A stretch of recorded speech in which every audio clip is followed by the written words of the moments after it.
कांग्रेस का बड़ा फैसला आया है। स्थानीय को ही मिलेगा विधानसभा टिकट।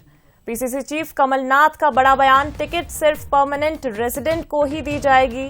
राजनीति बहुत स्थानीय हो गई है, इस भावना से मैं सहमत हूं।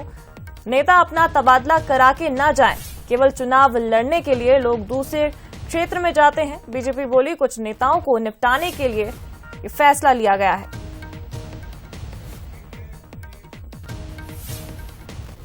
तो है बहुत बड़ी मांग है, जिस मांग से मैं सहमत हूं कि जो भी टिकट के दावेदार होए वो स्थानीय होए, वो अपना तबादला करा के कहीं से ना जाए, वो वहां का स्थानीय होए, परमानेंट रेजिडेंट होए।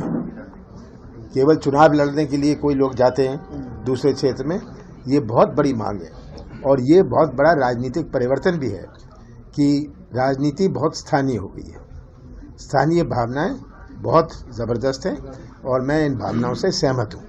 कई बड़े नेता कांग्रेस के ऐसे हैं जो दूसरी की विधानसभा में जाकर चुनाव लड़ते हैं या लड़ने के लिए इच्छुक हैं। तो कांग्रेस जाने और वो नेता जाने, कुल मिलाकर झगड़े अंदर हैं। एक दूसरे को निपटाने की परंपरा खड़ी कांग्रेस में पहले से है और ये उसी के तहत कुछ नेताओं को निपटाने की नीयत से इस प्रकार का निर्णय किया जा रहा है। आप वहीं के रहने वालों को दो या बाहर के रहने वालों को दो, 40-40 हजार के अंतर से जो उपचुनाव में हारे थे वैसे ही हार इस चुनाव में होगी। लेकिन इस निर्णय के पीछे कांग्रेस की अंदरूनी लड़ाई है, कुछ नेताओं को चुनाव लड़ने से रोकने की कवायद है। और इस खबर पर ज्यादा जानकारी लेंगे, हमारे साथ संवाददाता सूरज शर्मा लाइव जुड़ गए हैं।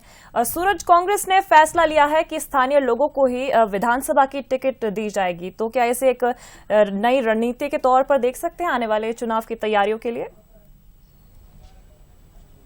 बिल्कुल शिखा, जिस तरीके से देख रहे हैं कि 2023 में चुनाव को लेकर तैयारियां की जा रही हैं और खासतौर से कई नेता ऐसे हैं जो अपने क्षेत्र का दौरा भी कर रहे हैं, तो वहीं पर कई नेता ऐसे हैं जिनको जिस तरीके से लग रहा है कि वो लंबे लीड से हारे हैं, तो ऐसे में कहीं आसपास की सीट से चुनाव लड़ना चाहते हैं। शायद यही कारण है कि कमलनाथ स्पष्ट तौर पर कह रहे हैं कि मुझसे कई लोग मिलने आते हैं और वो यही कहते हैं कि अगली बार चुनाव में जिसको टिकट मिले वो स्थानीय नेता होना चाहिए और हम उनकी मांग का समर्थन करते हैं। इस बार जो परमानेंट रेजिडेंट होगा, यानी जो परमानेंट उसी क्षेत्र का रहवासी होगा, उसको ही टिकट दिया जाएगा, क्योंकि कई लोग आसपास से आकर चुनाव लड़ते हैं। ऐसे में कहीं न कहीं जनता उन पर विश्वास नहीं जताती और उसका परिणाम देखने को मिलता है शायद, क्योंकि अब राजनीति जो है वो स्थानीय हो चुकी है। लोग चाहते हैं कि हमारा खुद का नेता, हमारे क्षेत्र का नेता हमारा प्रतिनिधित्व करे।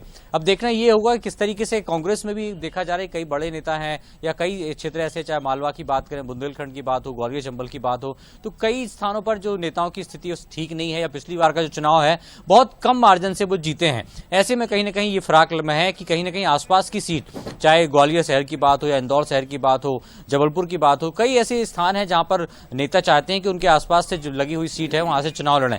लेकिन कहीं ना कहीं अब उस बंसा पर पानी फिरते नजर आ रहा है, क्योंकि कमलनाथ ने स्पष्ट कर दिया है कि स्थानीय नेता को ही टिकट दिया जाएगा। तो अब देखना ये होगा कि टिकट बंटवारे के समय क्या ये फार्मूला तब तक लागू रहेगा या फिर किसी नए फार्मूले में कमलनाथ आएंगे, क्योंकि पिछली बार कमलनाथ ने स्पष्ट कहा था कि हम जीतने वाले कैंडिडेट को टिकट देंगे।